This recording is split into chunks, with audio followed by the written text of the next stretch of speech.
So please welcome my soul sister and brother, Christy and Gary, to the show. Welcome, both of you. Hi, Ashley. Thank Hello. you. Thank you so much.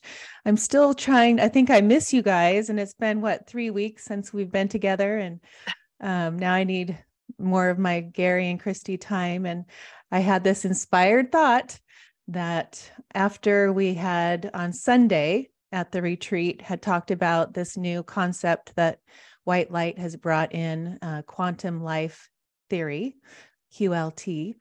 And I didn't get to sit through the whole thing because I had to leave a little early, but I was just very interested. And I'm not a science girl. I'm not I probably failed physics but the way that it was coming across to me that day, I thought, oh gosh, okay. I'm getting it. I think people that maybe, learned Joshua and did the boot camp, did basic training, have that spiritual, aspect and understanding, but this gives it a whole different concept with the science background where I feel like we could bring this to the world, and all those people that think to Joshua and channeling and white light or the woo-woo world, it'll give some better understanding. And I think they'll be able to grasp it and then kind of maneuver their ways into understanding Joshua and white light. So this is I want to start because I had questions and I was picturing people that were on that call the other day wanting to understand where it came from, why white light all of a sudden. I know Christy does so much conversations between white light and writing and channeling, like on the airplane when you're flying back and forth. It's like this constant conversation. And I want you to go back to that time where you started getting this information and how you're making sense to it. Because when I said to you, gosh, you were talking about neutrons and protons, you're like, I don't even know that stuff. Right? Can we start there with that, Christy? Right. Yeah. Well, because I've been speaking with white light just privately for so many months before I ever started just channeling them. Gary encouraged me to start channeling. I got to trust them a lot. And there were time and time again that they would say either words or concepts or things that I had never heard of. I didn't understand what they were talking about. So they would explain, or I would ask people and it would come together. So I started to just trust really everything that they said. And I got here one night, and I think it was the very next day that I just started writing something, and it seemed to be a little based in science. It was talking about practicing something, a little bit about maybe meditation, but I couldn't tell, and practicing something over and over again. And one of the first things they started to talk about was learning something with the mind and then doing it with your hands or your body, and then letting that come into your being. And that everything we learn creates this new neural pathway, which I knew. And then it started coming from there. They started talking about brain waves and the fight or flight response and how we're in those chemicals when we get into that. And we tend to be in this society much more in that emergency state than we really are meant to be. And what happens to us, and then the addiction that our body gets to the chemicals. And I was just writing, and I probably wrote, I don't know, Gary, a day or two before you finally said, what is it? I don't know. And I was just going, sitting in the living room, sitting outside, right? I think I wrote outside one morning for 4 or 5 hours. Wow. And then I said, I think it's physics of some sort. It's something, kind of physics. And so then as we do, Gary takes this raw stuff that I'm writing, and then he looks at it, reads it, puts it in his computer, and then he starts adding to it. I call it the Joshua injection. I don't, and just, makes, 15 pages out of 5 of mine, and then adds to it. And then he started looking up the concepts and the things that I was getting, the names, the quotes, and said they're 100% right now. And so it was just born out of that. We got really excited. I started talking about things that they were giving me, concepts, and then Gary takes it and he expands on it, and it's just turned into something I think really amazing that can help someone really shift their perspective in a science-based, mainstream world way that can absolutely be proven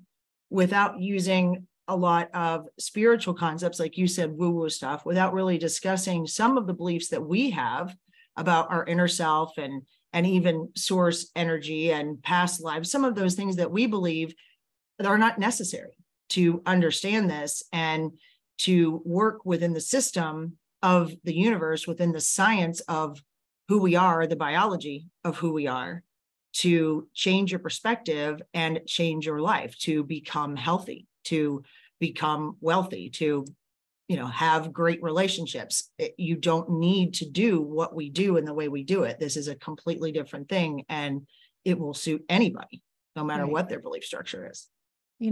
Gary, did you want to say something? Yeah, it was just funny that Christy and I, of this whole community, are the least woo-woo people that there are. And it really took me a long time to get comfortable with this thing. And I thought channeling was the weirdest thing in the world when I started 10 years ago. And it's so funny because we don't really share this stuff with people because it sounds too weird. And that means that the growth and the impact that we're having is somewhat slower than it could be, because we can only reach those who are willing to accept that channeling is a thing. And most people aren't at that level yet. So when this came through, it was like, oh my God, Christy is channeling scientific experiments that have been done, dates, scientists' names that we never heard of, quotes from people we never read, terms that I had no idea of, because there's, like the connectome, which is a map of the wiring of the brain, explanations for how people get their identities, explanations like, imagine that you're 4 years old, you have an ice cream, and the ice cream falls off the cone onto the ground. Well, at 4 years old, that's the most valuable thing in your world. And that is a trauma to that 4-year-old, but to the adults around, it's no big deal. And so you build this perception of the world based in these events that happened from the perspective of the child, layered on, layered on, layered on every day. And you arrive where you are at this identity that you think is true. But the identity is always limiting. And how you perceive the world is through that connections that are established in the brain. And so White Light goes on to say that when you wake up in the morning, you remind yourself who you are and you start your day. And you do the same thing over and over and over again. And because you're not challenging your beliefs or that identity, you're sort of projecting into the future the same old day every day. And then White Light is talking about this thing called entropy, which is this natural device or mechanism of the universe that causes change. So if you're not going to change, it's going to cause change. It's this measure of order to disorder. And so every physical thing comes from a level of order. And if it's not changing or not growing, it moves to a level of disorder and eventually ceases to exist. It's like the copy going over, and a copy of a copy of a copy essentially disintegrates to nothing.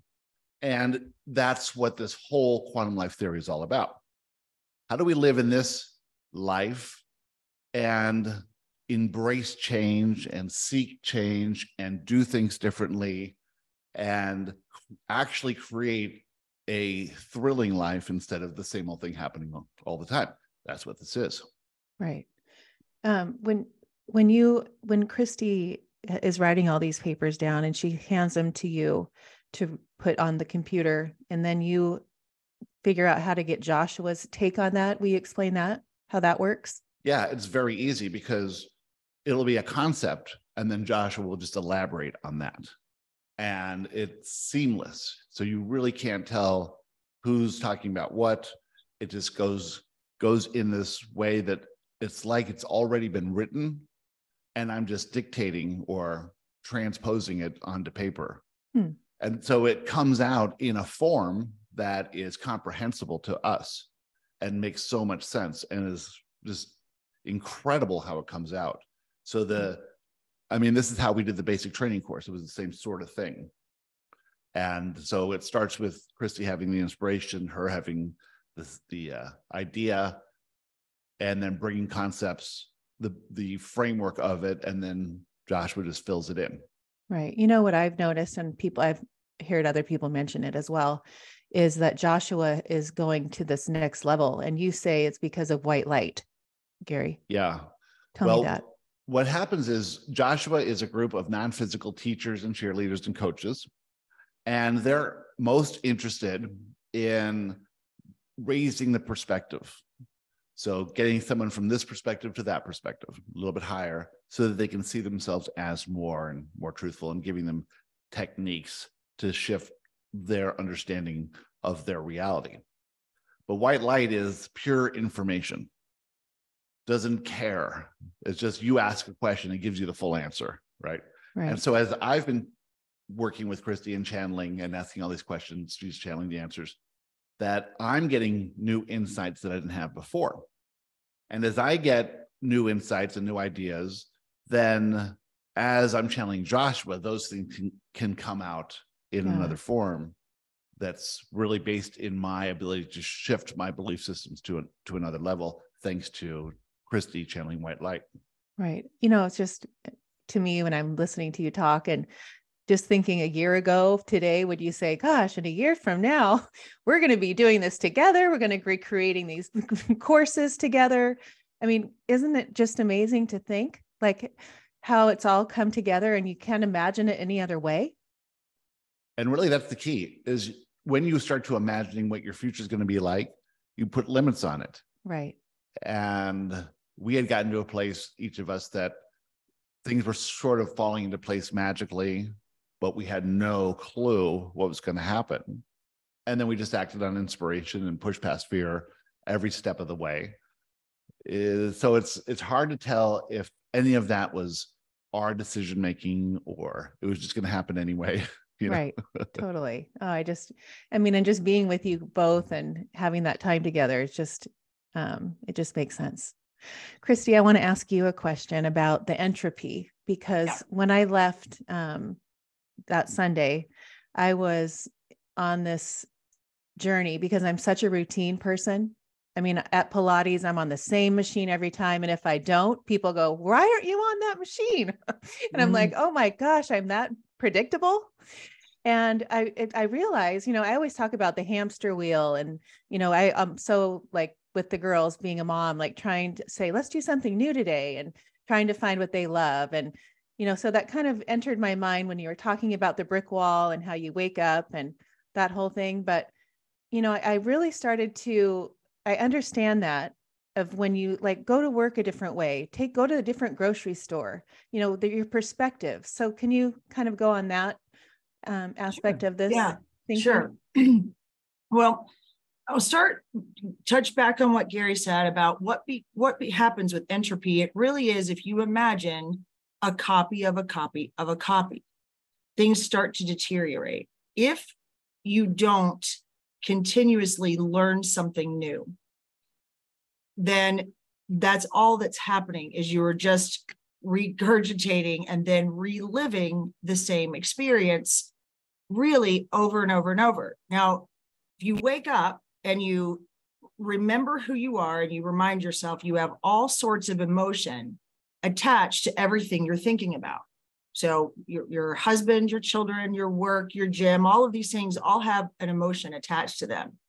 And you quickly rebuild that identity, that who I am in my reality, and then of course who everybody else is, and you do that. Then you go to this same routine and you drive the same way to work. You take the shower, you think about the drive to work. And while you're driving to work, you're thinking about the first meeting. And the first meeting, you're thinking about lunch. And you do this all the same until at the end of the day, you drive the same way home, you pick up the same kids in the same spot, and you go home, you cook the same food. You do all this stuff exactly the same every day, generally. Most people can take yesterday and paste it right onto today. They might do one or two things. They might, instead of eating lunch in the office, they might go out, or they might go shopping, but essentially you don't have room in that day for anything unimaginable to happen. How can something be delivered to you that's unexpected, that's surprising, that's delightful, that's going to make you, as Joshua says, ecstatic? You can't. There's nothing that can come. So to keep that at bay, and it's all kinds of things, is slowing down aging, slowing down any progression of disease, eliminating it, all sorts of things. You have to be something new. It's not just a new experience, although it starts there. But when you start to have a new experience, you see yourself in a different way. Your identity, the things that I identified with, that white light said, okay, they showed me this brick wall and all the words all over it that were how I saw myself, and this identity, this wall that built Christy. And so we're going to take these down. And it was a little unsettling, and some of them were very difficult. But it isn't that to take the identity of mother or anything else away. It's for me to understand that I'm a lot more than that. And if I don't experience anything new, for example, when they brought in this course, Gary asked White Light a question about the course and who it was for and why. And they said, it's not for anyone else but the two of you to learn these concepts that you know in a new way, and learn to teach them and speak about them in a whole new way. Because the two of you together talking about the same things, even if you're bringing in new concepts, it's still, you're channeling the same, you're doing the same things. That's entropic. And you have to learn something new. So this is for you. That's really the idea, is your identity doesn't have to be taken away. You don't have to not be the things about yourself that you're used to being, but what you want to do is have new experience of everything, even a new experience of the people that you think you know. Right. And to do that, then now you add more to this identity, and you become more and more and more. The only place really to do that is some form of surrender. For a lot of people, that's hitting rock bottom. For the rest of us, it can be done in meditation. Right. You know, Gary, when we first met and you would talk about the people that you know in this personal development, spiritual world, all are younger than, but now after, when you had said that before, we didn't really get the scientific, reason. So when I was like, oh gosh, you could put on here for the public, anti-aging, come learn from me. I'll teach you how to get younger. Yeah, right, Gary? The unique thing about all of us is that we look younger than what our ages are. And it's because we're, less tied to what we think is happening. We have less resistance. We have a higher perspective about what's going on in physical reality and who we are and why we're here and all that stuff.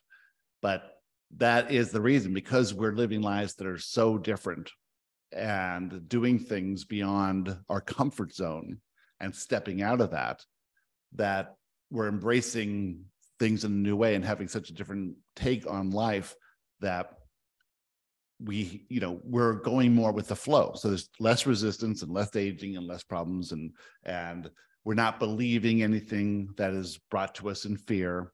We're not worrying about the news.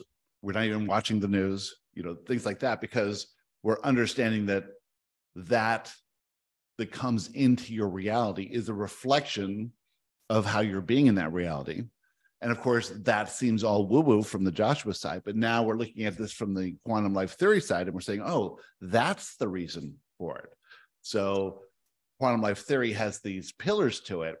And this first one is knowledge, learning, wisdom. That when you learn something new, you set up a pathway to eventually have an experience of it. And so when you have an experience of something you've learned, you connect a new neural network. The connectome is the map of the neural network. When you add to it, you have a brand new mindset. It's not like you have to take away the old stuff. When you add the new stuff in, the old stuff takes a back seat to the new stuff. So you don't have to rewire the brain to make it all perfect. It is perfect. It's that as you continue to learn, you add pathways and you have experiences and you feel emotion and you see yourself in a new way. And this creates a new you and staves off entropy. Entropy only comes in when the life is stagnant. And a lot of times, if the life is stagnant, it's not like you're going to just die, but you might have a divorce or a bankruptcy or some medical condition that upsets the apple cart and causes you to do things differently. In Florida would be a hurricane would come through, and for those 2 weeks, you'd be upended in your normal routine. So all of this stuff is always happening. We were thinking of it as, a bad thing, but it's all part of this process of not being stagnant and continuing to learn and continuing to grow and continuing to change and do new things along the way. So we sort of come to this conclusion that you either pick your challenges and get out of your own comfort zone, or the universe is going to do that for you. And you can just see it in everyone's life. It happened to me in the past, and when 2008 crash. But turns out if you see it as a perfect thing, it is perfect. You can see what it's leading to. And this quantum life theory is really showing you the basis of physical reality in a scientific way, with experiments and terms and relating things to how our lives interact with this quantum field. When you're talking about this class that people are going to take, and it's not going to be like sitting at a desk writing notes. It's going to be very interactive. And so in my head, right then at that moment, I thought, oh gosh, it's going to be where you have to do funny things, or you're going to have to get out of your box and do something new, right? So people are going to be uncomfortable and trying to become something else, right? Yeah. And you think about, would you rather just sit in the classroom and be quiet and sit in the back and take notes and not really have the experiences of it? Or would you like to see how your identity is sort of causing you to go into this comfort zone where you're not willing to do certain things because you have a perception of yourself that hasn't been challenged?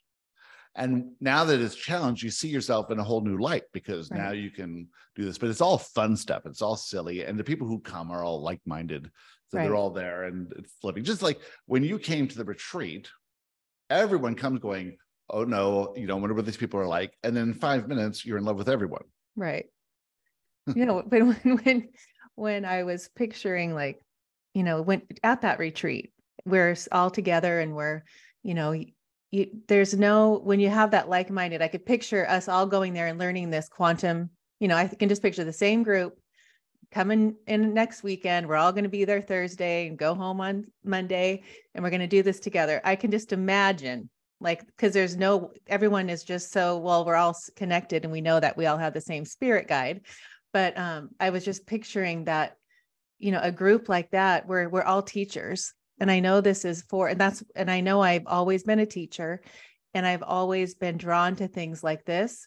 And I know it just started to kind of, when you put the pieces in your mind and you can see it from this higher perspective of us all coming together and doing this. And then I'm like, oh my gosh, I'm going to teach this. This is calling me, right? Absolutely. And that was the point too, is because what we do is channel and Joshua said everything that they do is open source, so you can take that and create a course with it. And in fact, Christy had a whole career. Well, she did this sort of thing for corporations, and she would go into a corporation and take them out of their comfort zone and move things around. And it always worked out for the best, because why don't you explain that, Christy? Yeah, sure. Well, I, of course, had listened to Abraham for a number of years, and I did consulting for companies, and I just went in. Initially, I wasn't really using this stuff. And then it dawned on me that things I would say that actually made a difference to people were around this whole idea of thinking about what you're thinking about, right? And starting to understand that you accept what you are, you do something new if you want something new to come into your reality. And then it was law of attraction and whatever. And then I found Joshua, listened to that, and I was using Abraham processes and information from the boot camp, exercises from the boot camp when I went into companies and interviewed people and wanted to make a shift. And I would take them on group events, whitewater rafting, rock climbing, things that were scary for people and dangerous, but it bonded them together and it shifted everyone's perspective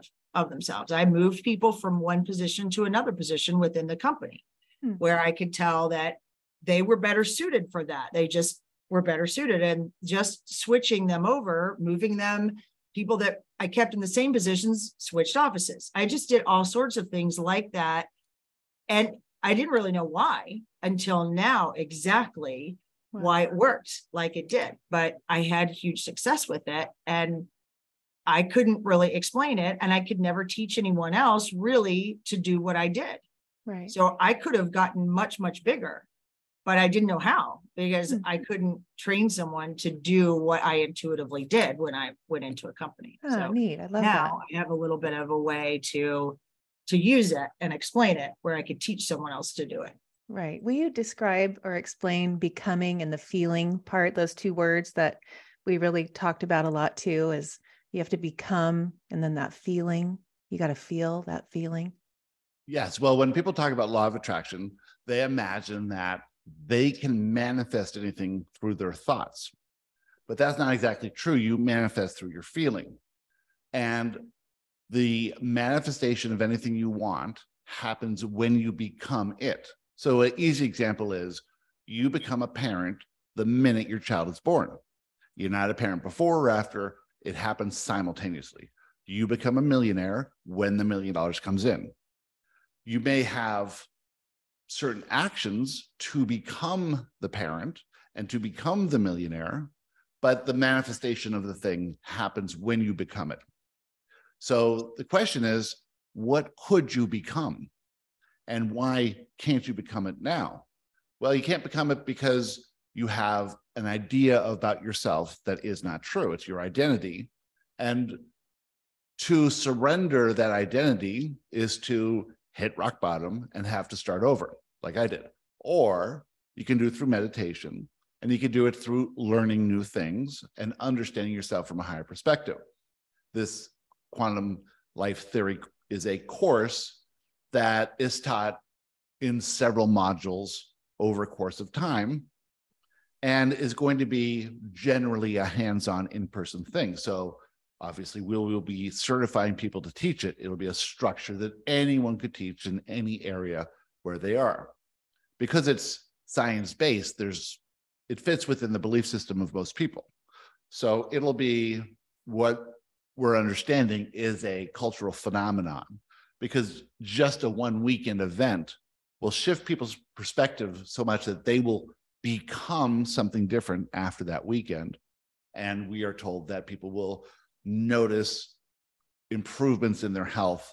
They may come in with a skin condition and notice it's gone within a short while after the first week. They'll notice improvements radically in relationships and how they're operating. They'll notice improvements in the inspiration they're receiving just from that first weekend, and then continue on to the next module and bring people in and go from there. Christy, what does the white light say, why they're bringing this into us now? Is it we've come to this place on this planet where people are ready, or they just need to get it across so we can ascend faster? What is the reasoning for that, do you think? I've never really asked them why now. When Gary asked who it was for, of course, the answer was that it was for Gary and I. What I understand from them about anything in the basic training is that there's some asking, and I can feel it, I physically feel it, the asking by enough people that it just pulls the answer. And I just happen to be somebody who's open, who will hear it and then take action to bring it out. The timing, there's always divine timing. I think I understand that, but the sense that I get in conversations, just even in the last few days with white light, is it almost feels like important, like now, for the people that Gary and I are in contact with, and then the people that you guys are in contact with, to really get a handle on how limited we all are, and to find ways to recognize what those limitations are, look at them, and then soften them, let them go, whatever it is. But the limitations are just heavy on everyone. And the listening to what is coming from outside, from news and Google and, you know, whatever is going on outside, rather than thinking for ourselves. And in thinking for ourselves, in meditation, or whatever it is, taking something like this, a course like this, where you can start to recognize that scientifically, you are not limited. You're only limited by what you focus on, what you put your attention on. And then to start to let those limitations dissipate, soften, whatever it is you want to look at. It feels like the time right now for that, just for some reason, it's almost like I feel a sense of urgency with it. It's certainly not, but the way that it's coming through, and it could be just the asking of a lot of people, that they're understanding there's a better way to live. Somehow they remember that they're more than this, but they don't know how to do it. And for whatever reason, they're not willing to go the spirituality route, which is perfectly fine.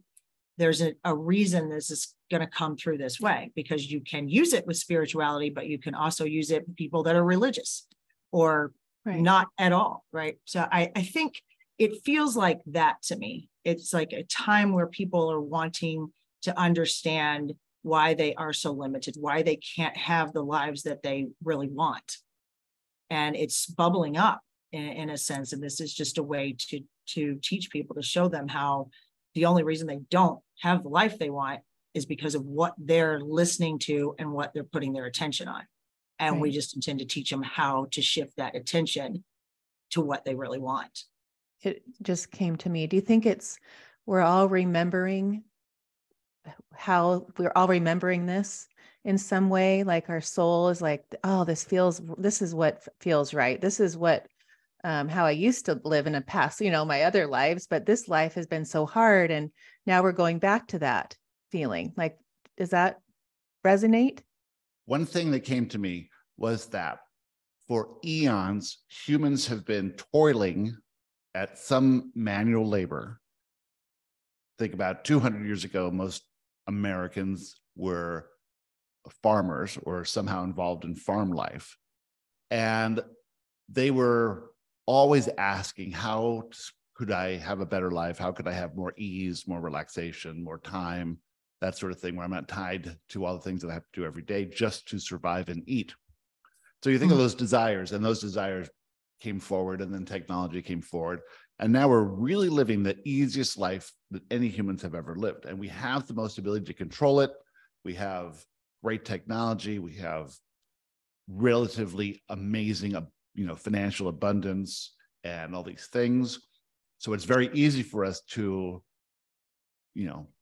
live in a comfort zone and do the same thing. But then you get stagnant, and then you find problems, first world problems. You start to get into these relationships that deteriorate because they're nothing new. And you start realizing that even with all this opulence that we live in, no one's really happy. No one's satisfied. No one's living in zest for life. And so White Light said, this course is really initially for top performers who are searching for a way to get a little more edge. And for those who are pretty much at the, in fear and nothing's working, and they're surrendering, and they're just looking for something to cling to elevate themselves. And then everyone in the middle is sort of okay with life, sort of, fine with it. But eventually the entropy is going to set in and something's going to happen and they're going to surrender. So in this mixing it up that QLT is, and having these sort of pillars that it's built on, that is directly related to new experiences and a new way of approaching life, is challenging and is out of your comfort zone, but it's also really fun. And everything that you do in this elevates your perspective of yourself or your confidence level. So you just find yourself being able to do more. And then those who go on to teach it will be really seeing themselves from another perspective as well. Because to teach something is really another way to learn anything. Right. Yeah, exactly. When you were talking about the pillars, the one about giving, the inversion, the pillar 4, which was just on Joshua Live today. Josh was talking about this inversion. So we have a perception of ourselves that the outside conditions, the people, make us feel something. And so we become transactional to that. I will love you when you love me. I'll work an hour when you pay me whatever it is. I'm only doing anything to get something back. And if I do something that doesn't come back to me, I feel slighted or taken advantage of. Inversion is flipping that around and not needing anything from the people, just your ability to give and give and give. And we know in giving, you receive. Right. And so this inversion is the idea of not needing anything from that condition, but instead your approach is service and giving and love and expressing love and that stuff. And then you will notice the circular motion of that, a completely different approach to life than most of us have lived before. It has, you have to redesign how you perceive what giving is. And what giving is always empathy and kindness and doing something that you're inspired to do without expectation of a return or an outcome. Right. So these 10 pillars, I know it's growing, right, Christy? Like you keep channeling more.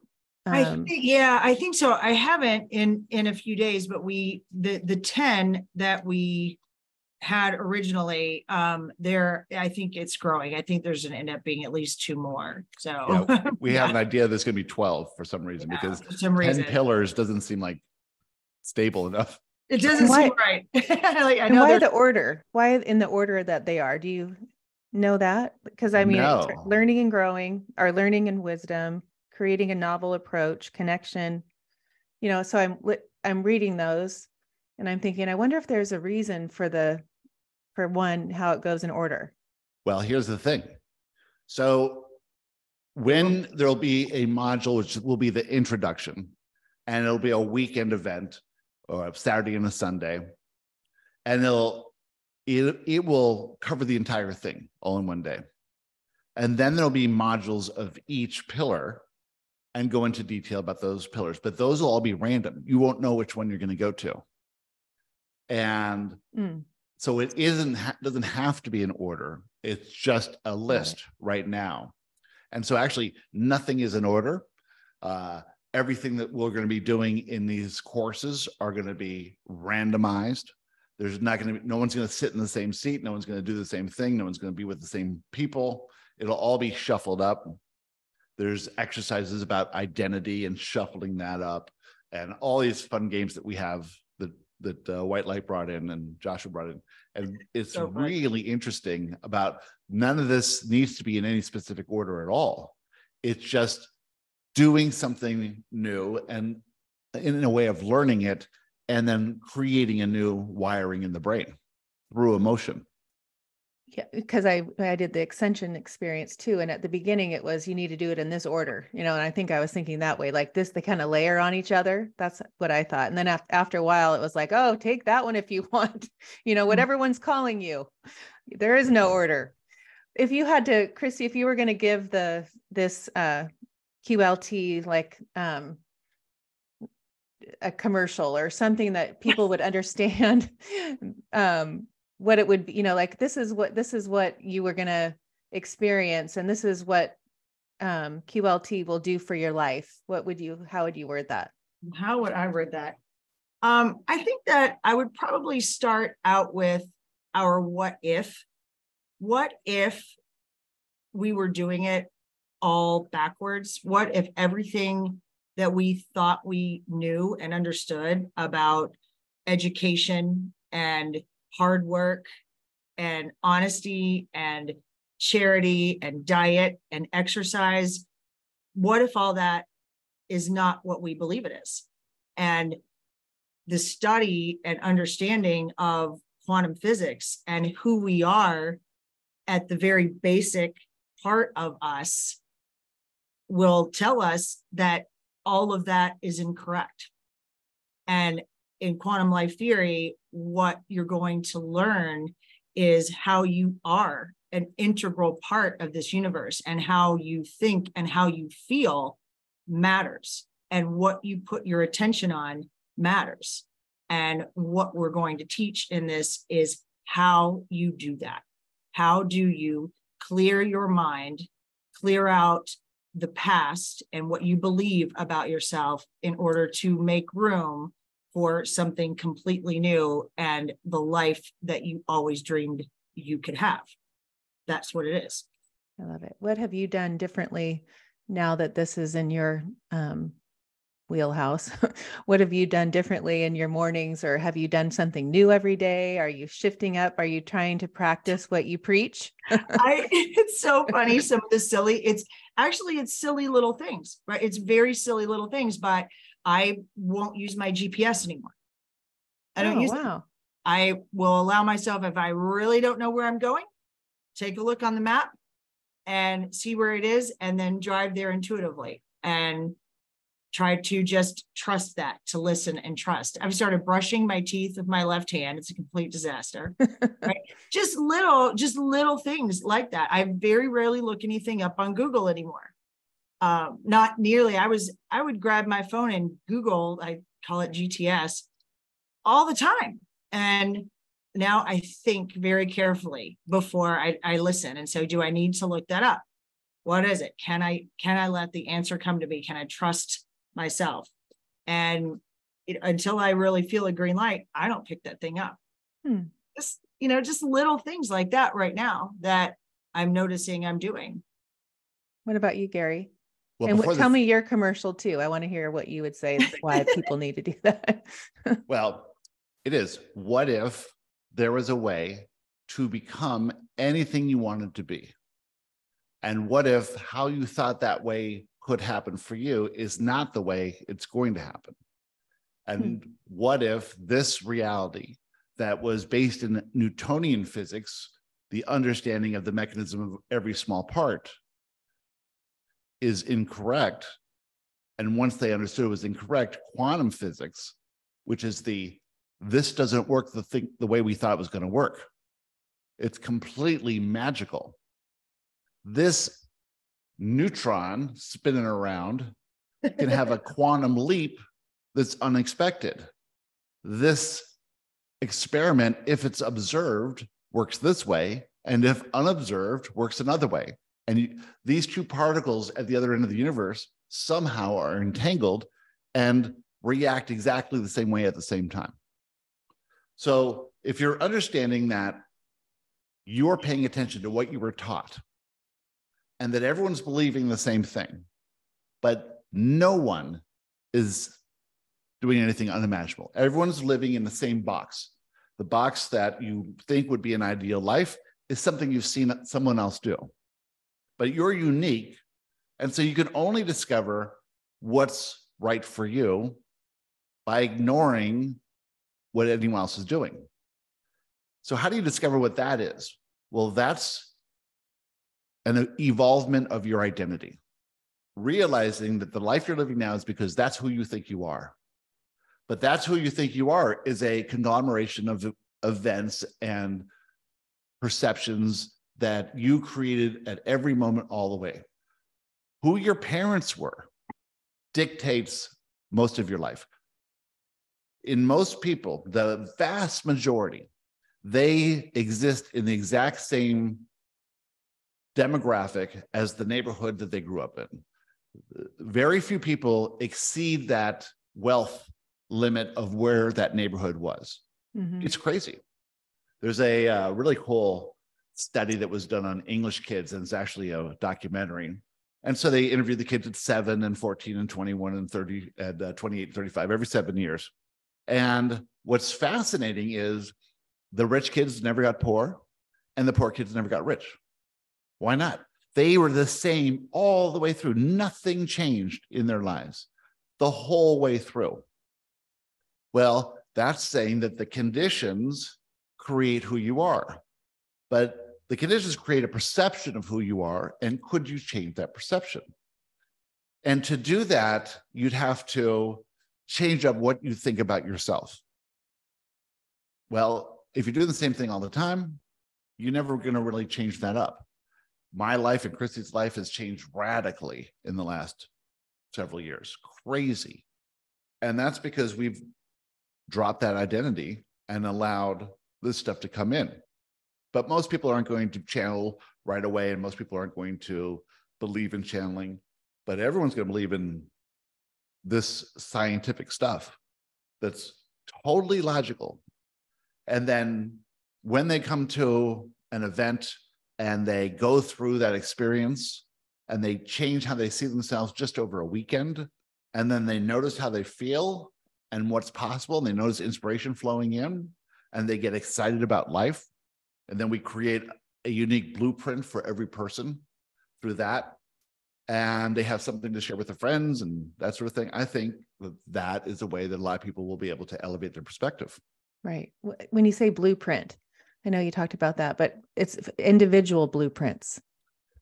It looks like that. That's the final thing on this introduction, is that everyone will have an individual blueprint for what they can do to change up their life, what they can do to move out of their comfort zone, why they want to be in a comfort zone, what their fears really are. It's mostly about what other people think and how they're perceived. But if you let loose of that identity, you don't care about that anymore, because that's all based in preserving an identity that was never true.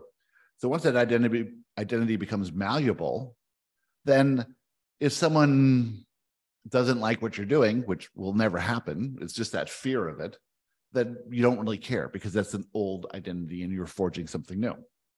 So it'll be interesting to see how this turns out. And we're going to have our first get together here in the end of June, on that weekend of the 24th and 25th.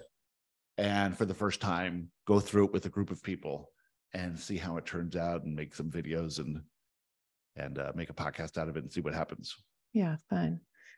You know, we're coming to the end, but I want to, when I'm talking about, when I'm learning this, you know, you were talking about AI and how that's becoming, because I'm in it with my daughters, because here it is finals. And she said all of her friends are doing this AI. And I don't know what that is, but you were talking about that, how, explain that, because that really, when I heard that, I go, oh my gosh, that is so true.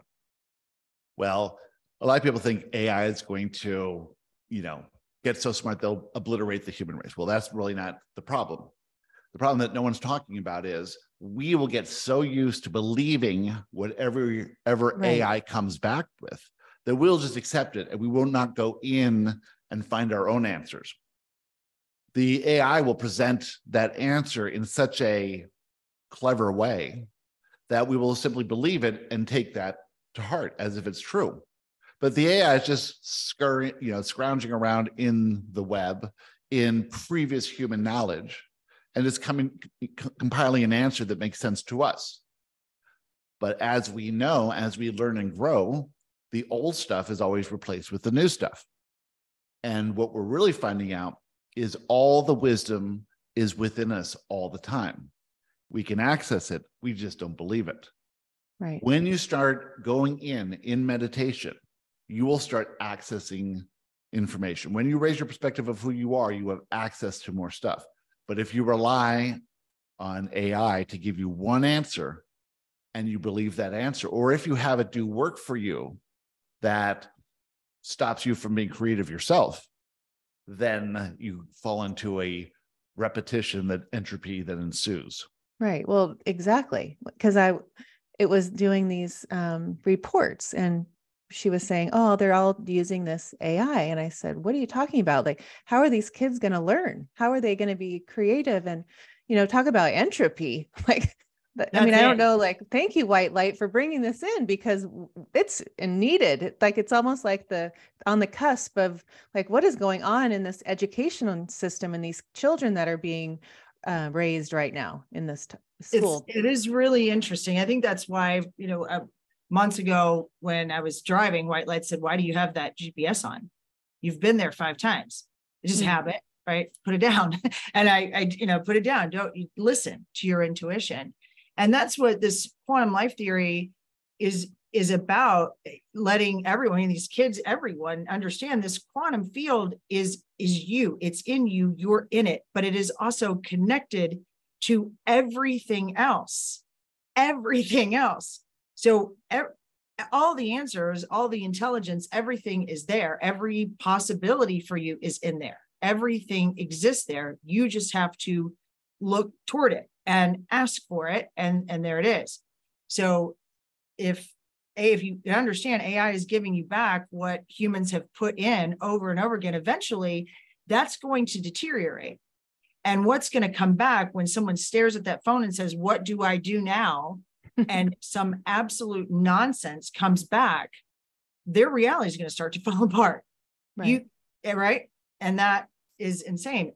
If I can bring in quantum physics, things that I really know very little about, just through the field or White Light, same thing, then anyone can get any answer on their own to anything they want to know, as long as they just stay open to it and believe it.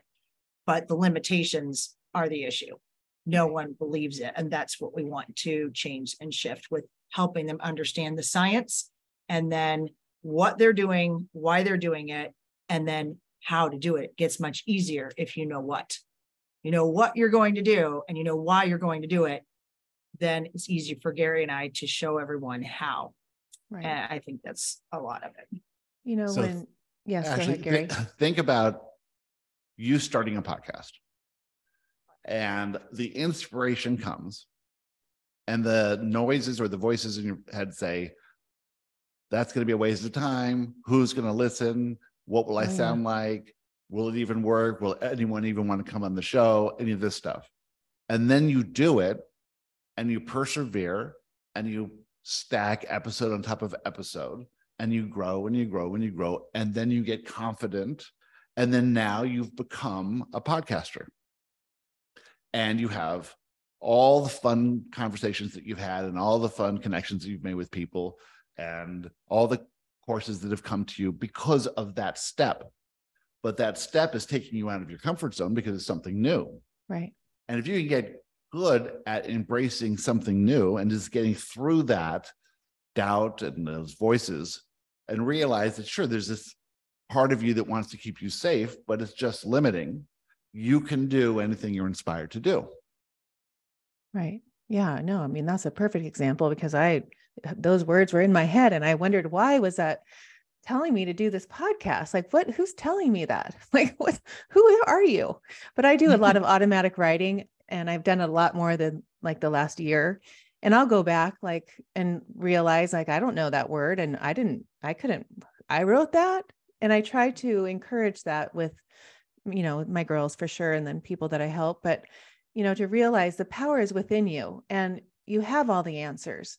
But my thing is watching these children now that are now going to depend on this computer and all their technology and their phone that they've only known their whole life. They have, Paige is 17. So we didn't have an iPhone when she was born. And so basically for her whole life, Richard and I have known technology, period.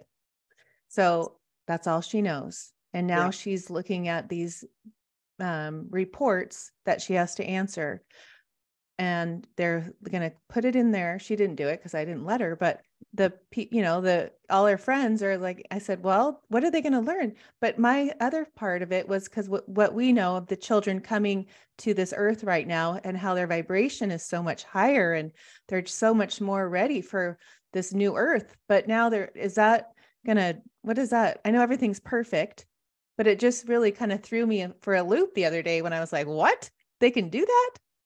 Well, if you think about writing, to come up with the kernel of the idea is that part where your mind's saying, that's a dumb idea. You can't do it. You can't write it.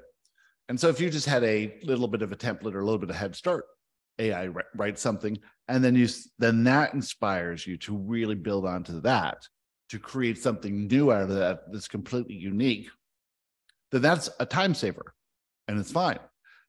You can use it as a tool to get the first one. But if you trust it and believe it and say that's good enough and send it in, then that's the difference.